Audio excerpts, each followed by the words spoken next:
અમદાવાદના અસારવાથી વાયા હિંમતનગર થઈ ઉદયપુર સુધી દોડનારી હાઈ સ્પીડ વંદે ભારત ટ્રેનનો વિધિવત પ્રારંભ કરવામાં આવ્યો છે।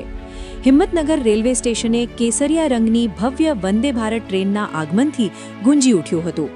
આ ઐતિહાસિક ક્ષણના સાક્ષી બનવા માટે લોકસભા અને રાજ્યસભાના સાંસદો, સ્થાનિક ધારાસભ્યો તેમજ પશ્ચિમ રેલવે વિભાગના ઉચ્ચ અધિકારીઓ ખાસ ઉપસ્થિત રહ્યા હતા।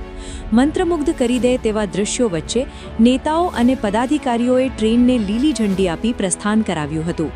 આ ટ્રેન શરૂ થવાથી મુસાફરો માટે મુસાફરી માત્ર ઝડપી જ નહીં પણ અત્યંત આરામદાયક બની રહેશે।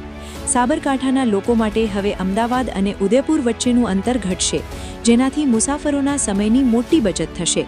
વેપાર અને પર્યટન ક્ષેત્રે પણ આ ટ્રેન આશીર્વાદરૂપ સાબિત થવાની છે। બ્યુરો રિપોર્ટ, ખબર વડાલી, સાબરકાંઠા।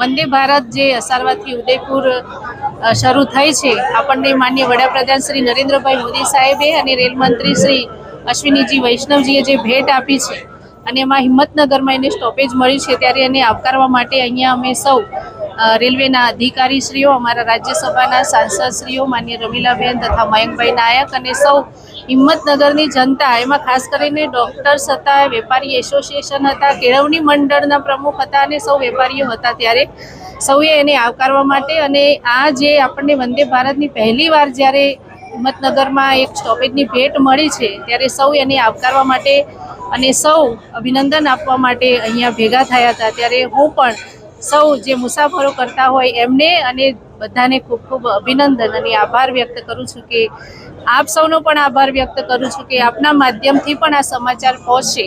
વંદે ભારત મંગળવાર સિવાય અઠવાડિયાના બધા દિવસે શરૂ રહેવાની છે, એટલે 18 તારીખથી રાબેતા મુજબ વંદે ભારત શરૂ રહેશે।